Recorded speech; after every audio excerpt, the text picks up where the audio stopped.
Lok Sabha opinion poll 2024 में इस बार में लग सकता है बीजेपी को बड़ा झटका।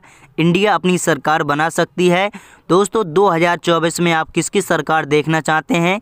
इस बार में कौन जीत सकता है?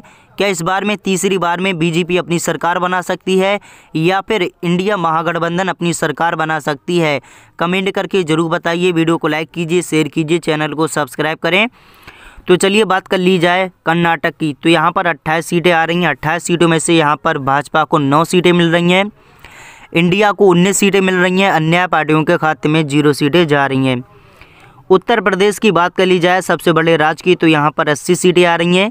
80 सीटों में से यहाँ पर भाजपा को 45 सीटें मिल रही हैं, इंडिया गठबंधन को 35 सीटें, अन्य पार्टियों के खाते में 0 सीटें जा रही हैं। भाई दोस्तों बिहार की चर्चा कर ली जाए तो बिहार में 40 सीटें आ रही हैं। 40 सीटों में से भाजपा के खाते में 14 सीटें, इंडिया गठबंधन के खाते में 26 सीटें, अन्य पार्टियों के खाते में 0 सीटें जा रही हैं। भाई दोस्तों पश्चिम बंगाल की बात कर ली जाए तो यहाँ पर 42 सीटें आ रही हैं। 42 सीटों में से यहाँ पर भाजपा को 8 सीटें, इंडिया गठबंधन के खाते में 34 सीटें, अन्य पार्टियों के खाते में 0 सीटें जा रही हैं। भाई दोस्तों मध्य प्रदेश की बात कर ली जाए तो यहाँ पर 25 सीटें आ रही हैं। 25 सीटों में से यहाँ पर भाजपा को 0 सीटें मिल रही हैं। 10 सीटें यहाँ पर इंडिया के खाते में जा रही हैं, अन्य पार्टियों के खाते में 15 सीटें जाती नजर आ रही हैं। महाराष्ट्र की बात कर ली जाए तो महाराष्ट्र में यहाँ पर कुल 48 सीटें हैं। 48 सीटों में से भाजपा को 16 सीटें मिल रही हैं। दोस्तों 16 सीटों में से यहाँ पर इंडिया गठजोड़ को यहाँ पर 32 सीटें मिल रही हैं। वही दोस्तों 10 पार्टियों का खाता 0 से खुलते नजर आ रहा है। इस बार में देखा जाए महाराष्ट्र में इंडिया अपनी सरकार बना रही है, बीजेपी को बड़ा झटका लग रहा है। कर्नाटक की बात कर ली जाए तो यहाँ पर 28 सीटें आ रही हैं। 28 सीटों में से वही दोस्तों अगर आज चुनाव हुआ तो भाजपा को 9 सीटें मिल रही हैं। वही दोस्तों इंडिया गठबंधन को 19 सीटें, अन्य पार्टियों के खाते में 0 सीटें जा रही हैं।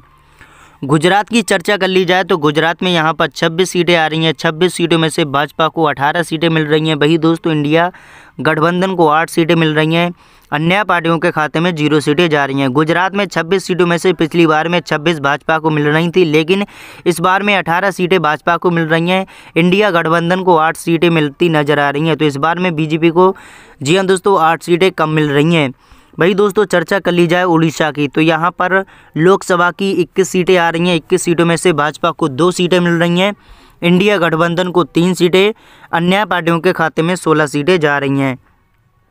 भाई दोस्तों तेलंगाना की बात कर ली जाए तो तेलंगाना में 17 सीटें आ रही हैं। 17 सीटों में से यहाँ पर भाजपा को 4 सीटें, इंडिया गठबंधन के खाते में 7 सीटें, भाई दोस्तों 10 पार्टियों के खाते में 6 सीटें जा रही हैं। भाई दोस्तों चर्चा कर ली जाए असम की, तो असम में यहाँ पर 14 सीटें आ रही हैं। 14 सीटों में से भाजपा को 9 सीटें मिल रही हैं, इंडिया गठबंधन के खाते में 5 सीटें, अन्य पार्टियों के खाते में 0 सीटें जा रही हैं। अब वही दोस्तों झारखंड की बात कर ली जाए तो झारखंड में यहाँ पर 14 सीटें हैं। 14 सीटों में से 7 भाजपा के खाते में जा रही हैं, इंडिया गठबंधन के खाते में 7 जा रही हैं, अन्य पार्टियों के खाते में 0 सीटें जा रही हैं। दोस्तों झारखंड में देखा जाए तो यहाँ पर भाजपा और इंडिया की टक्कर आपको देखने को मिल सकती है, क्योंकि 7 इंडिया ले रही है, भाई दोस्तों भाजपा 7 ले रही है।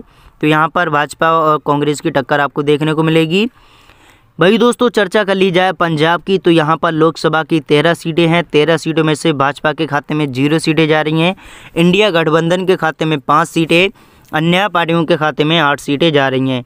भाई दोस्तों छत्तीसगढ़ की चर्चा कर ली जाए तो छत्तीसगढ़ में यहाँ पर लोकसभा की 11 सीटें आ रही हैं। 11 सीटों में से भाजपा के खाते में 5 सीटें, इंडिया गठबंधन के खाते में 6 सीटें, अन्य पार्टियों के खाते में 0 सीटें जा रही हैं।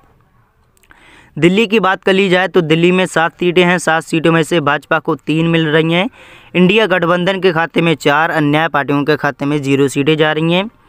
जम्मू कश्मीर की चर्चा कर ली जाए तो यहाँ पर 6 सीटें आ रही हैं। 3 भाजपा को मिल रही हैं, 3 इंडिया को मिल रही हैं, अन्य पार्टियों के खाते में 0 सीटें जा रही हैं। हिमाचल प्रदेश की बात करें तो यहाँ पर 4 सीटें आ रही हैं। 4 सीटों में से भाजपा के खाते में 2 सीटें, इंडिया गठबंधन के खाते में 2 सीटें, अन्य पार्टियों के खाते में 0 सीटें जा रही हैं। अरुणाचल प्रदेश की बात करें तो यहाँ पर 2 सीटें हैं। 2 सीटों में से यहाँ पर भाजपा को 1 सीट मिल रही है, इंडिया गठजोड़ को 1 सीट मिल रही है, अन्य पार्टियों के खाते में 0 सीटें जा रही हैं। गोवा की बात कर ली जाए तो गोवा में 2 सीटें आ रही हैं। 2 सीटों में से भाजपा को 1 सीट मिल रही है, इंडिया गठजोड़ को 1 सीट मिल रही है, अन्य पार्टियों के खाते में 0 सीटें जा रही हैं।